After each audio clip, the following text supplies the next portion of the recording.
questions that way. That would be really great. And that way, at least we're all in the same space. That would be nice. Yep. Okay. It's doing something here. Now we just have 1 minute to go. Yeah, I don't see anything at all yet popping up on Facebook. It is. Streaming. Just a second. Oh, there we go. Okay, it shows we're live now. Yay! All right, cool. So good morning. I know you need to share that over to the 1 Million Cups page real quick, but we'll get going here in just a moment. Yeah, good idea. So maybe we could even give it another extra minute. Yep. Okay. So I'm on your page right now. I'm going to try. Are you going to try to share it, or do you want me to try?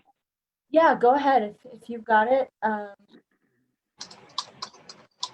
You are much more faster than me.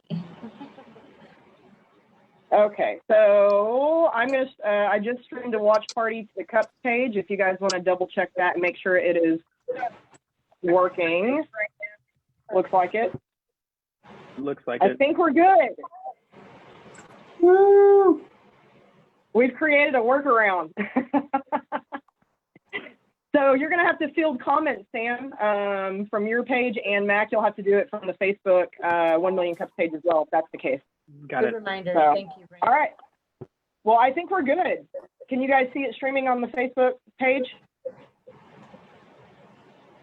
Yes. Awesome. All right. Well, I'm going to get going. Good morning, Colorado Springs. Welcome to 1 Million Cups. So we've had some difficulties this morning getting online. So we are currently live streaming publicly to Samantha Sargent's Facebook page, who then we've done a watch party for over to the 1 Million Cups page. So we did a little workaround to join you this morning. Thank you so much for being patient and waiting for us to get on. We know we usually hop on right at 8:55. So I'm going to take just a small amount of time, and then we'll get started with our presenters. As you know, we come together every single Wednesday as entrepreneurs to share an amazing cup of coffee together and share the entrepreneur story and the journey about what we're doing here in the community. So as always, we want to thank our coffee sponsor, Eagle and Crane. Mac, raise your hand. So guys, if you have any questions, call Mac. He is doing a special, I believe, still. And Mac, do you want to talk about that for just a moment and share your information? Yeah, so there's a link in the pinned comment. Basically, we're giving 20% off every purchase, and we're also doing free shipping during this pandemic. Go to 1millioncups.com/ or go to eagleandcrane.com/cups, CUPS, to learn a little bit more. Excellent. So Eagle and Crane Coffee, guys, go check it out. Thank you so much, Mac. And then also, as always, we want to thank the amazing organizations here in Colorado Springs that support 1 Million Cups. So the BBB, thank you so much, and the FNP-BC. We would not be able to have the impact in this community without you. Thank you so very much for everything that you do. We'll go ahead and get started with our presentations this morning. Elaina Gentilini is joining us. She is going to be our first presenter. She is with Visiting Medical Clinic. Elaina, take it away. Good morning. As Brandy mentioned, I am Elaina Gentilini. I'm a nurse practitioner with Visiting Medical Clinic. And I came into healthcare, around 2000 when I went to college the first time, and figured out that being in a lab after getting a molecular biology degree was not my thing. So I really wanted to interact with people. I always had people calling me, asking me health questions, even though technically I had no background. I mean, I was a wilderness first responder. I was a ski instructor and I did rescue. Good grief, I can't even think of the mountain rescue. So I'd done a lot of things along those lines, but for some reason people would call me with these esoteric things like, I'm really tired and whatever else. And so someone said, you know, you really should look at the books on your shelf to pick your career. And I had a ton of medical books, I had a ton of literature books, and I had a ton of psychology books. Well, I also have a double major in psychology as well, but I decided I didn't really want to do that. So I went ahead and started being a home health aide during college to see whether I liked medical things and volunteering in the hospital. And so I thought, well, let me finish my pre-med and I'll go to medical school. Well, it turns out that I couldn't find any happy doctors or med students. They all said, if you want a life, go be a nurse practitioner. If you want to practice medicine old school style, to go sit down and talk to people face to face, go be a nurse practitioner. So after I finished my degree, I went and I went and applied to nursing school and finished that in a very short period of time, 14 months, and started into nursing. And it really was truly a calling. I really credit my very first person that I took care of.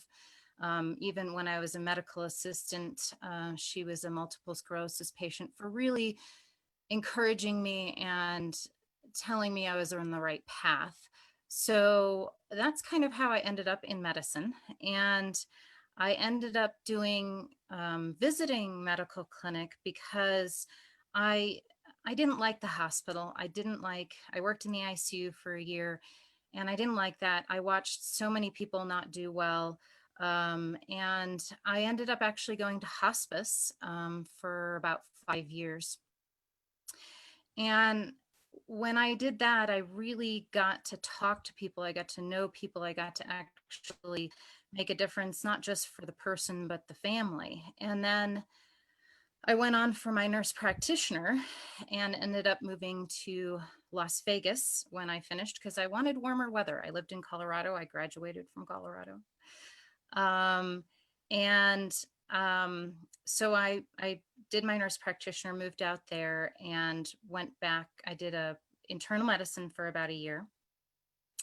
And then I moved back into hospice because once again, I really didn't like being in a little box all the time. And so I like my office to have 4 wheels and 4 windows. I was there for a couple of years again. And I had a woman approach me by the name of Amanda, who is still out with Visiting Medical Clinic in Las Vegas. And she said, I really want to do medicine different. I want to make visits count. I want the first visit to be one where you're sitting down and really connecting with people, so you have the entire picture and you know where you're going from there. And she says, I can't stand this 15 minutes in an office thing. When I did the internal medicine, they wanted me to see people who had just been discharged from the hospital in 15 minutes time.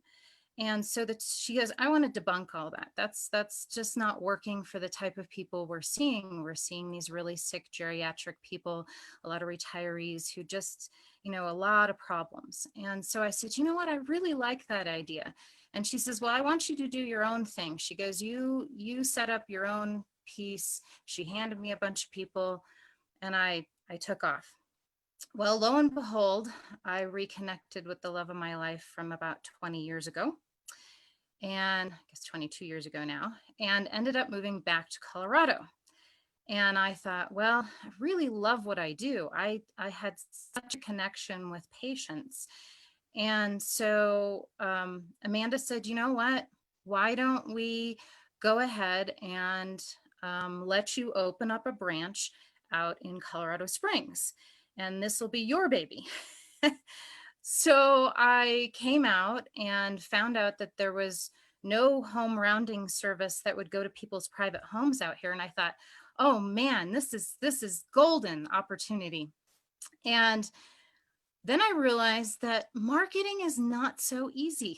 So it's been a huge learning curve, just trying to connect with community and get people to trust this idea that I can come to their home. And then, of course, a few months into it, I met Dr. Paul, who's the orthopedic doctor here, who does house calls.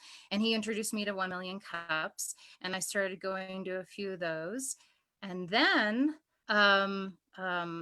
My apologies, I'm getting clapped. So and then COVID hit. So need I say more? I was going to say, so you came to 1 Million Cups, and now you're here presenting, which I'm sure is a huge step in the launch of relocating a business. There's a lot to be learned with that. I think Joe has our first question for you, though. So, Joe, go ahead. Yeah, thanks, Elaina. Great presentation. And it's 6 minutes is impossible when you're really passionate about what you're talking about. You just can't get it all in. But you did a great job there. And I wanted to see if you could kind of build on, a lot of us have spent a career focused on one particular topic. And then we go into launching a business. And then there's this thing called marketing, there's bookkeeping, there's all that kind of stuff. How have you started, especially in a new town? Welcome back to Colorado, by the way. How have you started to put your arms around there? Are you bringing in coaches or professionals, or are you trying to do it online and figure it out on your own? And how are you striking that balance so far? Well, I was starting to reach out to home health services and skilled nursing facilities at discharge. And I was on my way to start connecting with the hospitals when all the COVID hit. So that's completely changed, obviously, for everyone, how they do marketing. And a lot of what I do is a lot of word of mouth, especially through home health and that type of thing. I really became stymied with the COVID piece because it did cut into business, even though it allowed Medicare then allowed televisits like this. But for a lot of things, there were a lot of providers that weren't willing to go out into the community to see people with this going on. Whereas I found a way to get testing done, and I, take it to someone's house if I need to. And also, people still need to have wounds taken care of in person. They need to have other things taken care of in person. So then I had to get that word out again. I also went to the Senior Resource Council. I also connected with Beneficent. They've been, to send people there is really, really helpful for a lot of clientele I run into. But it's kind of now just starting to come back up again. And so now I'm starting to connect again via these Zoom meetings. I hope I answered your question. Elaina, thank you so much for sharing your story. And, I think everybody now has a new appreciation for those in the medical field given this pandemic. So thank you for what you do. What type of patients are you seeing as a nurse practitioner? That's kind of a general term. So what's your specialty? Well, technically I'm certified in family medicine, but I often don't see children only because there's so many pediatric resources, and I often don't see pregnant women because obviously there's a lot of resources for that. Because I specialize in home, I see homebound clientele only. And what that means is that people who have difficulty getting out of the home. However, now with COVID in place, anyone who is considered high risk to contracting COVID is actually considered homebound now, no matter what their physical or mental capacity is. They are now considered homebound. So any seniors, anybody with lung conditions, anybody with autoimmune disorders. So it can be of any age, pretty much anyone who has any chronic illness of any sort. But I do deal with anywhere from our older population who have, just walk with a cane or a walker, anyone who qualifies for a handicap placard. But also I've worked with mentally challenged people who, may not have gone past, being about teenager or young child, or even people who don't talk at all and never grew much with like cerebral palsy, all the way to just people now. I'm seeing a few who are pretty healthy, but they just don't want to go out into the community. They don't want to go out to appointments because they're considered in the high risk category. A majority of my clientele before COVID have a lot of comorbidities. Might be it could be as simple as someone with dementia, but it could also be, somebody who has multiple things, heart failure, COPD, a combination of everything. So I have such a variety of clientele. There's no telling. And I know one question you get a lot is about your insurance. So some places like yours is like cash only or self-pay, but you're a little different. Right. Yeah. No. So, unlike a concierge practice, which doesn't take any insurance, I actually take Medicare, Medicaid, TRICARE, pretty much everything except an HMO.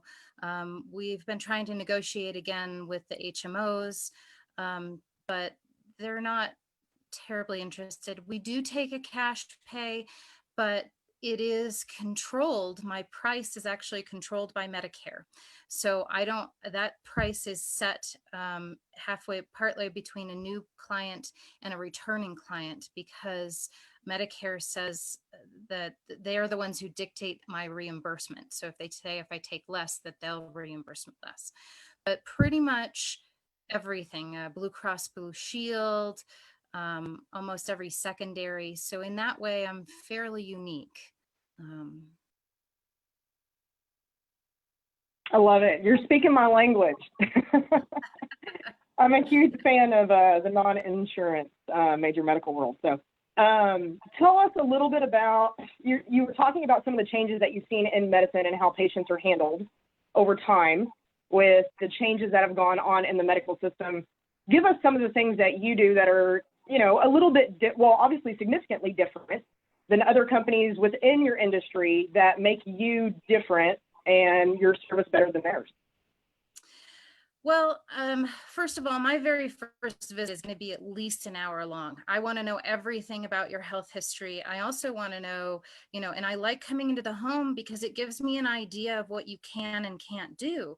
So, someone might say, you might go into an office visit and the provider might say, well, I want you to start walking to the mailbox and back.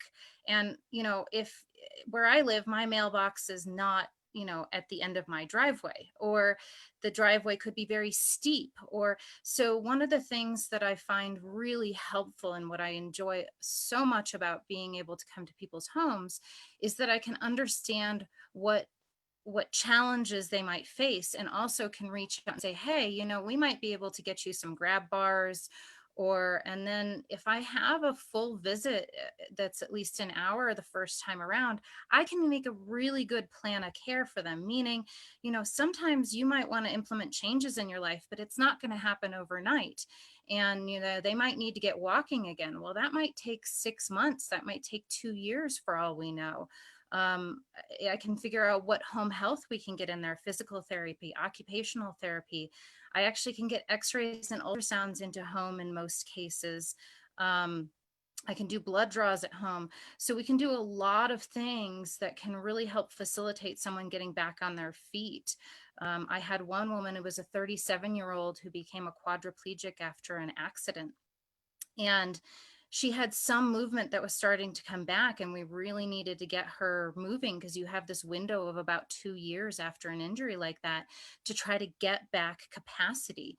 And she had to get well enough so that I could send her off to Craig Hospital to do more intensive rehabilitation. So, it could be as intensive as that kind of plan, or it could be as simple as, hey, I don't want any aggressive measures anymore. I'm 88 years old. I don't want to do anything terribly exciting. I really want to just be kept comfortable at home. I don't want to take a million medicines. I don't want someone to resuscitate me. I don't want to end up in the hospital. So I try really hard to listen to what someone really, really wants, and then tell them, okay, so here are your options, all the way from doing nothing to being aggressive about whatever it is that you want to treat or not treat. And here are the repercussions for choosing this. And I think a lot of times people don't get that kind of insight. I've had so many people who have diabetes for 30 years, and I'll give them a 5-minute overview of what diabetes is. And they said, oh my God, if someone had told me 30 years ago and explained it to me that way, it would have saved me so much grief and I would have done better. So, just learning and teaching and taking the time makes such a difference in someone's outcome.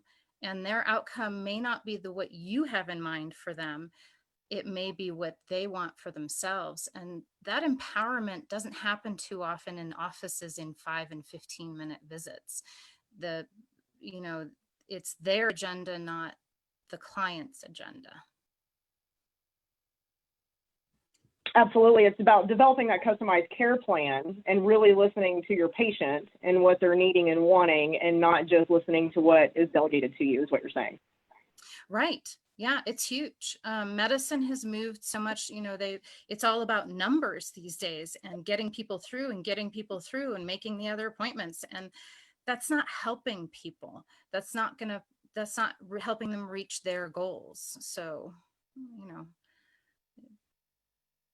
So it sounds like you have, a lot of work to do with your clients as you meet each one and develop a plan.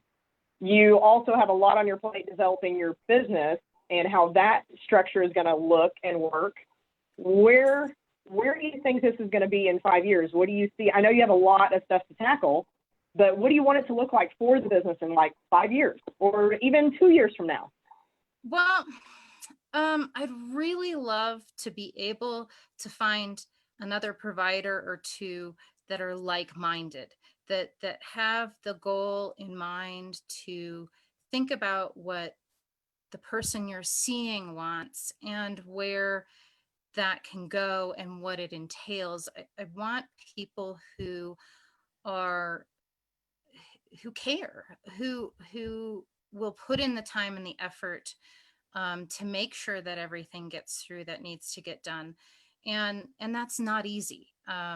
There is so many things that happen behind the scenes, and I'd like to be able to have the support staff for that here in place in Colorado Springs as well. Right now, I rely on a support person that I worked with previously.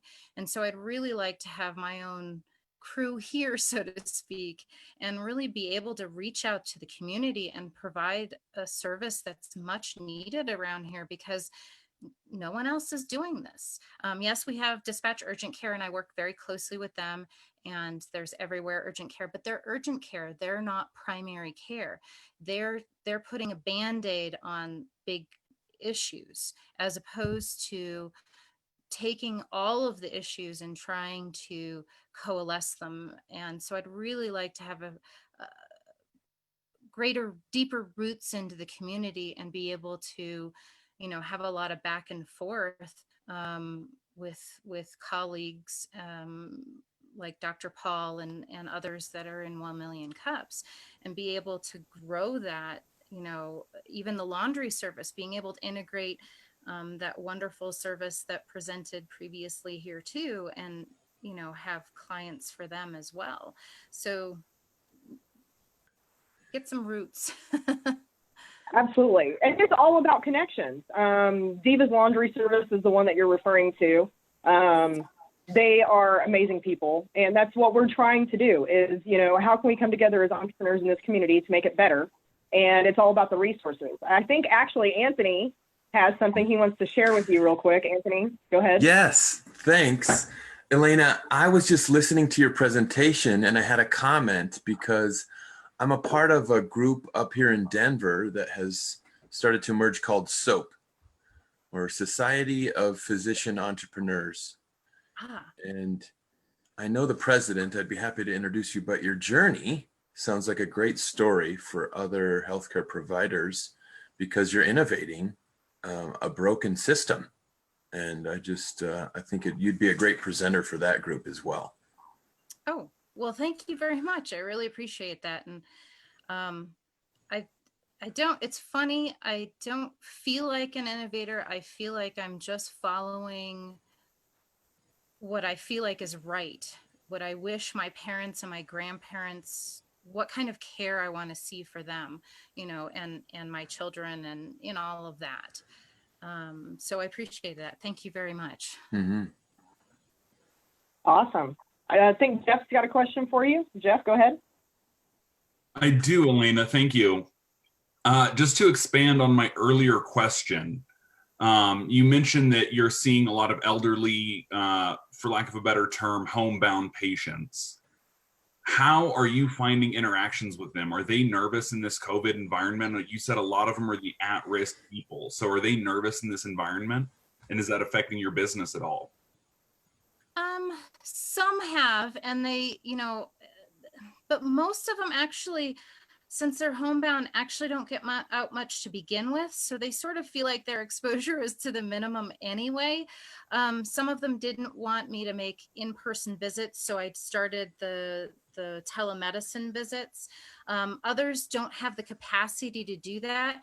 And still others are kind of unaware of all of this only because they're at home, so they don't really feel the effects of it. It's sort of, a lot of them kind of describe it like watching a horror movie that from kind of a distance. Others who've just come out of the hospital for serious situations, yeah, they're very concerned. And I've had a couple people who were anxious and thought they were exposed. So we did some testing, but thankfully, no one has had COVID that I've been working with. We've had a couple people recovered from it, and it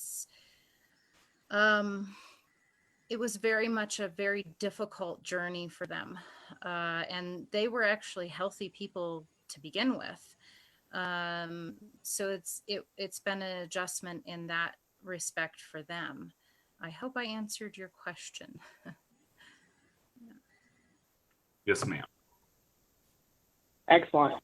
So I know we only have a few more minutes left. I believe we have time for our super secret special question. Go ahead, guys, take it away. Sure. So, and luckily, I think you've got a couple of answers already, but what more can we do as a Colorado Springs community to support you? Just get the word out. I think the main thing right now is people don't understand that if they're at high risk for COVID, they're actually considered homebound and can have services in their home, which allows them to limit their exposure. And that they have, there are now resources in town for them to be able to have things done at home. And that would be fabulous if we can just get the word out, let people know. There are services like Dr. Paul and myself who'll come help you at home. And I know you've got your information in the thread, typed all of that in, but why don't you go ahead and say all of your contact information in case someone's taking notes that way. Okay. I can be reached directly, email Elaina, ELAINA @visitingmedicalclinic.com. Also, the website is visitingmedicalclinic.com. Keep in mind there are 2 branches, both here and in Las Vegas. So it lists both information. The office phone number, if someone wants to see if they can be seen, is 719-428-3911. Again, that's 428-3911. And I welcome any questions people might have. I get a lot of, can you see my mother? Can you see my mother-in-law? Could you see my sister? Could you, and so I'm happy to answer those questions for anybody who has them. And I really appreciate the time and the opportunity that everyone's given me to present today. It's phenomenal how many people 1 Million Cups reaches, and I'm very appreciative and look forward to being able to help my clientele with the other services that are available through 1 Million Cups. Excellent. Thank you, Elaina. We appreciate it. Thank you so much for sharing your story with us today. If anyone has questions, please reach out to her directly. I know she needs help sharing the message, but I feel like she also needs some interns for marketing. So if you guys know anyone that can help her out, send them her way. As always, guys, we want to, get together in person. That's normally something we would do over at the warehouse. We want to say thank you to the warehouse for everything that they do to help support 1 Million Cups. The things that we do in this community, coming together to help support each other, it's why 1 Million Cups is so successful. It's why the Colorado Springs chapter is so large, because we're here to help support you. You know, we're all in this together, guys. So anyway, we'll go ahead and transition into community announcements. I think Joe's got a couple of things lined up for you guys. Joe, go ahead. All right, too easy, Brandy. Thank you. Busy week at the Pikes Peak SBDC. This later today at 11:30, they have a building resiliency to stress and burnout, kind of a 1-hour information session. And then tomorrow, they've got 2 events. First one's at 9 a.m., business plan in a day. So it's a 3-hour session to help you work through all the ins and outs of building a business plan for either kind of refining the one that you're in or building out that dream business that you've been thinking about for a little bit. And then the second event for the day, it starts at noon. It's a 1 hour, and it's the leading edge information session.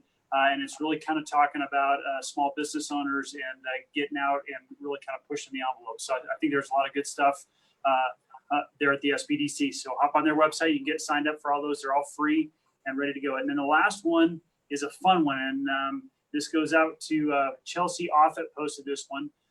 But for all of our graduating seniors out there, Pikes Peak International Raceway is offering high school seniors the chance to drive the famous oval, get out on a racetrack in your car during the month of June. So if you get on the Pikes Peak International Raceway website, there's probably a sign up out there for you. But I'm a little jealous, and I'm really considered maybe not telling my senior about it.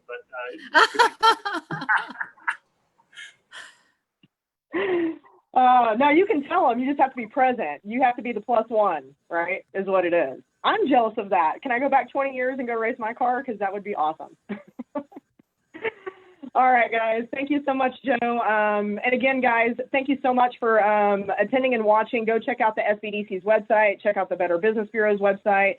Check out all the chambers. We've got, obviously, the Colorado Springs Chamber. We've got Tri-Lakes. We have the Fountain Valley Chamber, the Black Business Network. Go find the community support that you need. There's a lot of great organizations out there and a lot of great events going online right now that will give you some of the resources you may need to navigate this market and navigate your business. So we'll go ahead and transition now into our next presenter. We've got Anthony Prichard lined up. He's with the Mobile Studio Stick. Anthony, take it away. All right. Thanks, Brandy. I really appreciate the opportunity to give my presentation to 1 Million Cubs Colorado Springs. I'm a business builder. I'm a disruptor, and I have a background in sales. My mom and my dad were both in sales, and my grandfather had a pickle business, and he eventually transitioned to vending machine business where he had those, quarter machines in the front of the store. And I used to work for him in that capacity. And so I guess I always had a dream to be an inventor. And with the Mobile Studio Stick, I accomplished my dream, and I got my patent right here that I'm proud to show off. But my journey for being an entrepreneur really started with my my job here as a contractor. I was very excited to break out on my own. Before this, I was in corporate sales. I was in telecom, and I had a quota every month. And, I just didn't feel like I was reaching my potential by making my corporation a lot of money. And so eventually I struck out on my own to create Triage Remodeling. And something happened to me during this process of becoming a licensed general contractor. Many of my clients were fix and flip investors. And this was the first house that I made my video discovery. And I don't know if you can see this, but this is a flip cam. And it was the first time you could record HD camera in your hand. And I got it for Christmas in 2006, and my parents gave it to me, and I thought, oh my gosh, thank you. But what am I going to say? I don't know what I'm going to say. I'm not an entertainer, I'm not a comedian, I'm not an actor.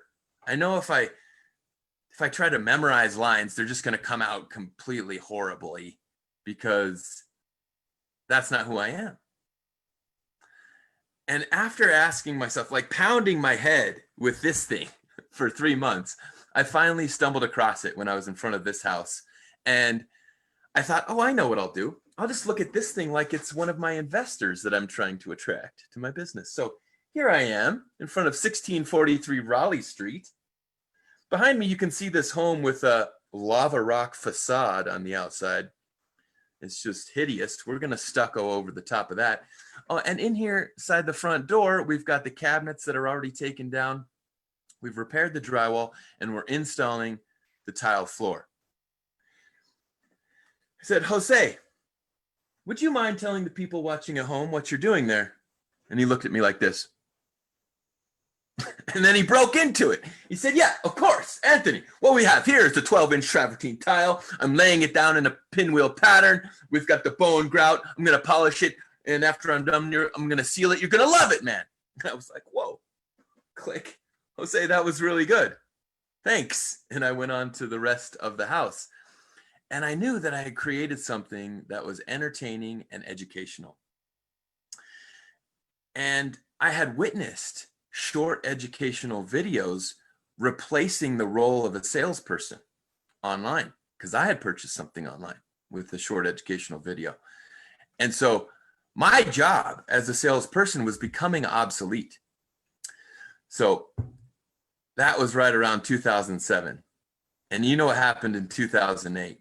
And so with that discovery, I gave up my tools and I started training other businesses what I had discovered by publishing videos online. And this is what didn't work. I actually still carry this bag of junk around with me because it was a process. It was a journey. And it really taught me that there was nothing out there that what I wanted. I wanted something very small that I could take with me. And so I created the mobile studio stick. Here it is today. It's only 17 inches long. It goes with you wherever you need. There's a light inside the front pocket. There's this extending monopost, and it goes with you wherever you need it to. I give classes on how to show up on the first page of Google, how to edit on your smartphone, and how to easily advertise on the most popular platforms. I have to order all this stuff through Alibaba myself, and the patent actually exists from one of the modifications I made on the clamp. And I've created 3 different packages: the basic package, the business package, and the corporate package. And here are my patents that I'm really proud of. I've got another one there called CBD Coffee Creamer that you can see.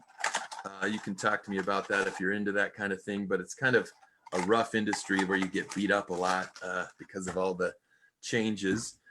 And here's a video I've got that demonstrates how it works. I don't know if you can hear this. Are you ready to step up and use more than your hand? And you're ready for more than a flimsy selfie stick?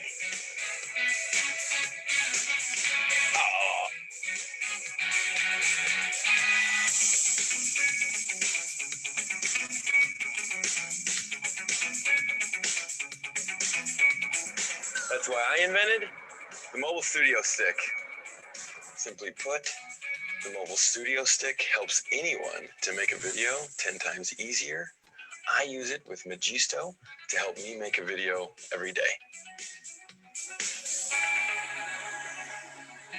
So I went shopping for tripods and I was looking around online and there were so many that were a little out of my budget. So then I remembered Anthony Prichard talking about his mobile studio stick, and it's basically a tripod for half the price and you can do so many more things with it. So I was like, I'm buying one of those. The great thing about the mobile studio stick is that it's small and it fits in my pack. It fits in a purse. It definitely. All right, so you get the idea. Thanks for letting me give you my presentation. No, that's great. So your whole product pretty much came out of your own need for the item. And now you're helping other business owners expand their business by providing a tool. Because I shoot videos a lot, and I literally just used something similar yesterday because I'm tired of doing this with my camera and trying to film myself. So thank you so much, Anthony, for sharing that with us. Who's got our first question for us? Anybody got one in particular, or how's Facebook looking? We got any questions from Facebook? I have a question. Yeah, go ahead, Jeff. All right, Anthony, thank you for sharing your story, man. I fancy myself a bit of an inventor. I've got a couple that I'm working on but not talking about, so I definitely appreciate the hustle and struggle that goes with it. What inspired you in your life to create this? We learned a little bit about the product from the video itself, but what inspired you to create the mobile studio stick? Yeah. Albert Einstein said that all invention is born of necessity.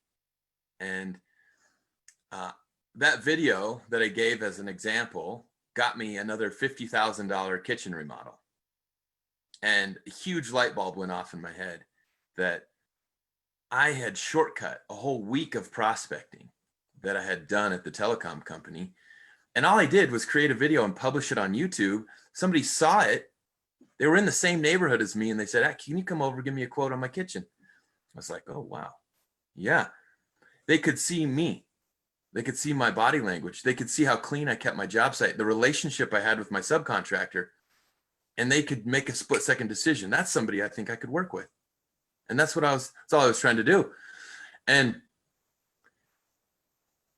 so I realized that video was the key to automating a huge part of my business. And I wasn't going to pull my subcontractors off the job to hold the camera for me. So I needed something to hold the camera. All I needed to do was mount the camera on my ladder, but I couldn't find anything that would do that for me. And it was small and it was inexpensive. So I kept looking and looking, and I just started ordering things and piecing stuff together. And that's when people started asking, "Hey, where did you get that? Show me how to get that." And so I would send them to the links that I used to buy these things.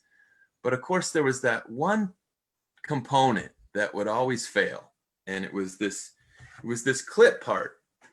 The rubber things would always slip off, and it became worthless with just these metal clamps. It needed the rubber. So I had to drill holes in the metal through the rubber and put a zip tie in there. And that made it work. That made it work a lot better. And I could reduce it to remove the monopost and just be the clamp and the phone mount. And I could hang it upside down in my car, and I could record myself. And it became such a versatile tool that I kept using all the time. And I could see why people wanted to do it, but they couldn't replicate the same thing that I did.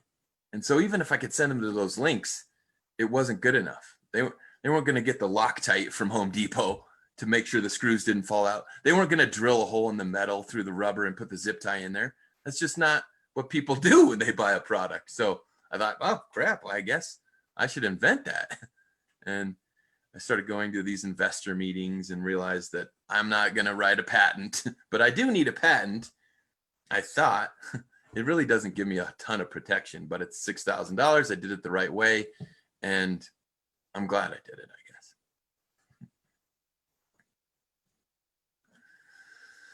Okay, so talking about obviously the difficulty of getting a product to market. I mean, you're talking about design issues and things like that, and just tell us some of the things you have had to overcome. I mean, with patenting and marketing and all those things, there's a lot that goes into getting something off the ground. Tell us about that process. Yeah, well, first it's like pricing. How much do I price this thing for? And I'm assembling them in my garage. And that's not what I started my business to do, is fidget with things in my garage. But there I was justifying these challenges. And I guess it just came down to the reaction I got when people bought it, when they responded to me, oh my gosh, I'm so happy I have this. I never have an excuse not to make a video. And this is helping me get more attention on my video and my business, which is a sales process. So I had transformed into from somebody that sold for somebody else to somebody that helped other people sell their things more easily, which was my big discovery in front of that house that I started my journey on. And so it really came full circle. I felt like I was doing important work. I felt like I was making a difference in the Denver community by continuing to push through all these difficulties. And, you know, I actually have a girlfriend who does negotiations with Chinese manufacturers. And so she got one of them to give me a quote on mass producing these things. And it came out for like $1,000 to be only $10 less than I can do it on my own. And so I kind of found myself in this middle ground where there's a ton of these things online for $22 and mine costs $60 for me to make all in. Mine has everything, but you don't know that you need everything until you start making videos, and you can't start making videos until you have one of these. So naturally you're going to start with the least expensive option and work your way up. I think what my biggest strength is right now as a business is the training that I provide, because a video is worthless unless people see it. And you can make a video and put it on Facebook, but it dies after 3 days. And you can put it on YouTube, but if you don't properly index the video, then it never gets seen. And if your video made an impact and nobody was watching it, how defeated would you feel? Because you just put all that time and energy and effort into creating this masterpiece, but nobody's watching it. So the advertising for $1 a day on Google or on Facebook will help you put that video in front of every single person in your zip code for $1 a day. That's the real power. That's the real value of what I do. And this video is just a compliment right now to what I do. It's one of the components, but I've done it for you, and it's a push button solution, and that's what people like. Awesome. Mac, I think you got a couple of questions from Facebook. Go ahead. Yeah, we have a question from Mark. He's wondering, is this monopod also a tripod? I'm guessing, can we stand it up, and is it freestanding? Does it have to clip onto something? So there's a table, desk, or a chair in every room, Mac, and I've never found a position or a place where I could not use this. Even in an open field or an open room, I can clamp this to a book and extend this up to 4 feet, okay?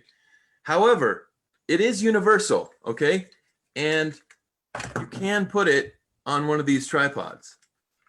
So, you know, if you already have a tripod at home, yes, you can use it. But what I'm telling you is that you never will.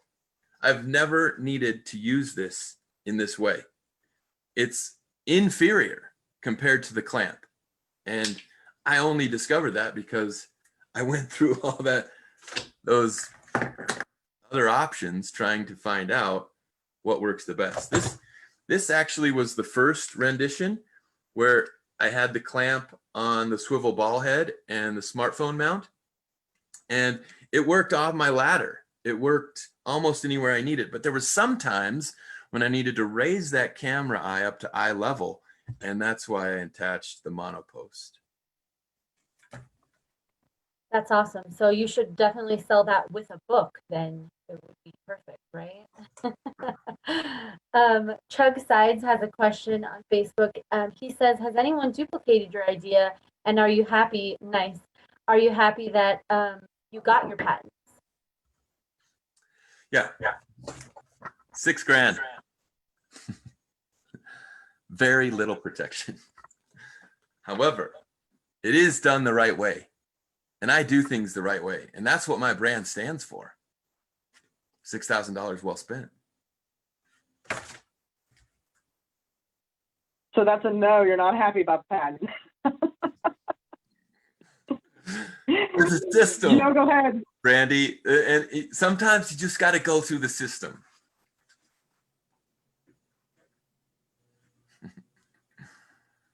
Go ahead, Joe. I think, yeah, you were up.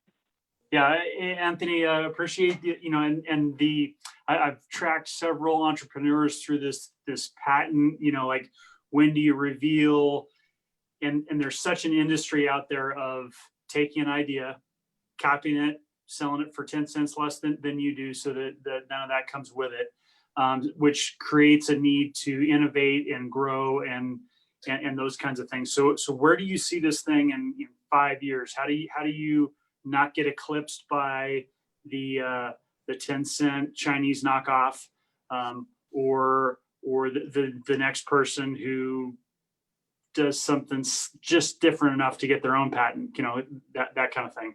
Yeah, great question, Joe, because I think we all come up against that fear.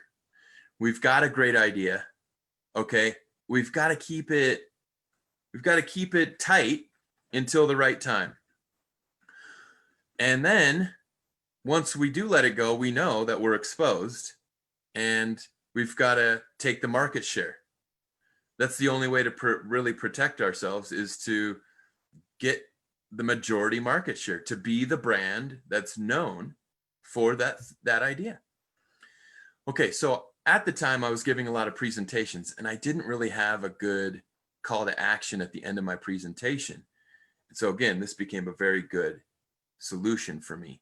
I actually sold 300 of them in the first year and a half that I put the product out there or went public with it. And I've got a year after I go public that I'm protected before I've got to file for the whatever patent. Okay. You're with me on this. I know you are. All right. So then it's like, oh, okay, everybody's got these other solutions. Wow. What makes me different? Well, that journey itself led me to find the answers, which is, okay, you can make a video. That's fine. Anybody can make a video. What next?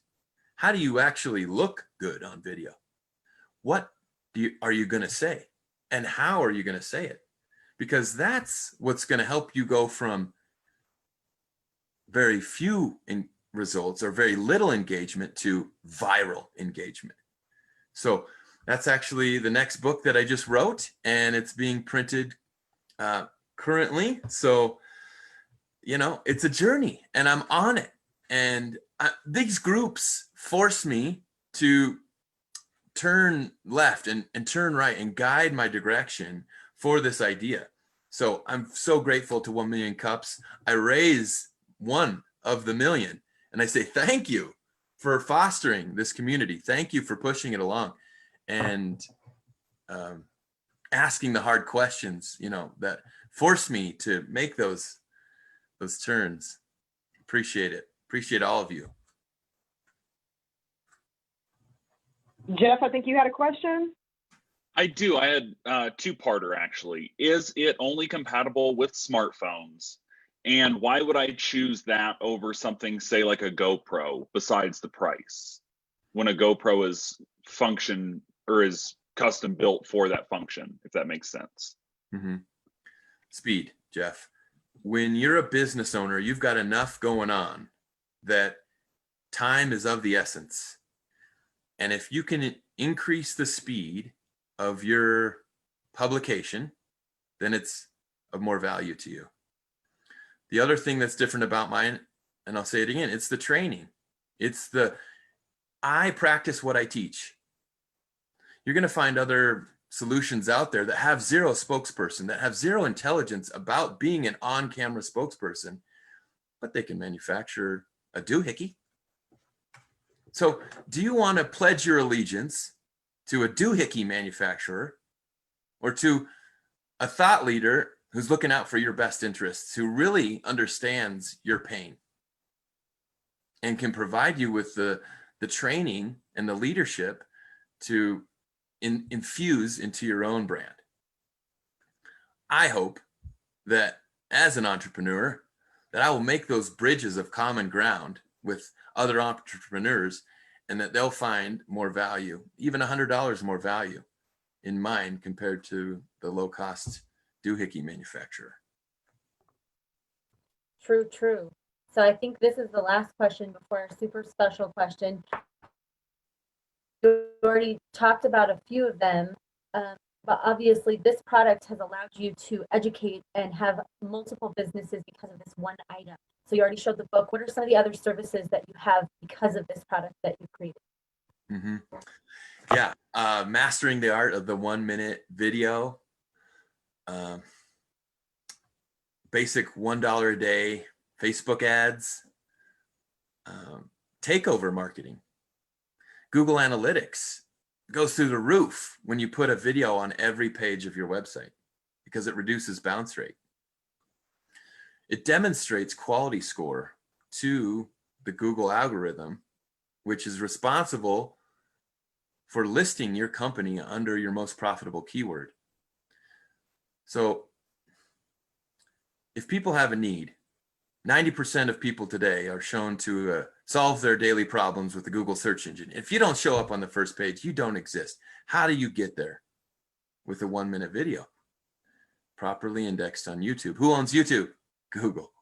So that's just a plethora. I could go any direction right there with almost any company, but the focus is really having to be a video spokesperson. If the person I'm working with cannot put themselves in front of the camera, cannot be comfortable as a video communicator, I cannot work with them.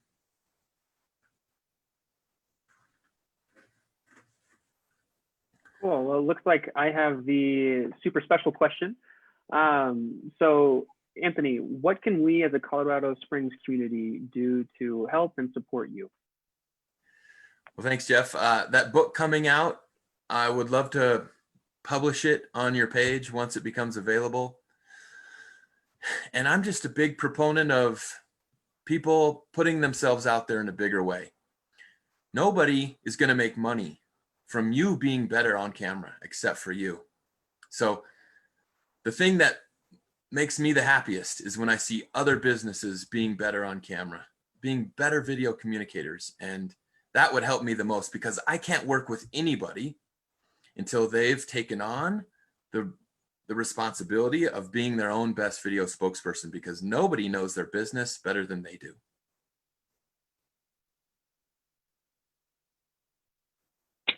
All right.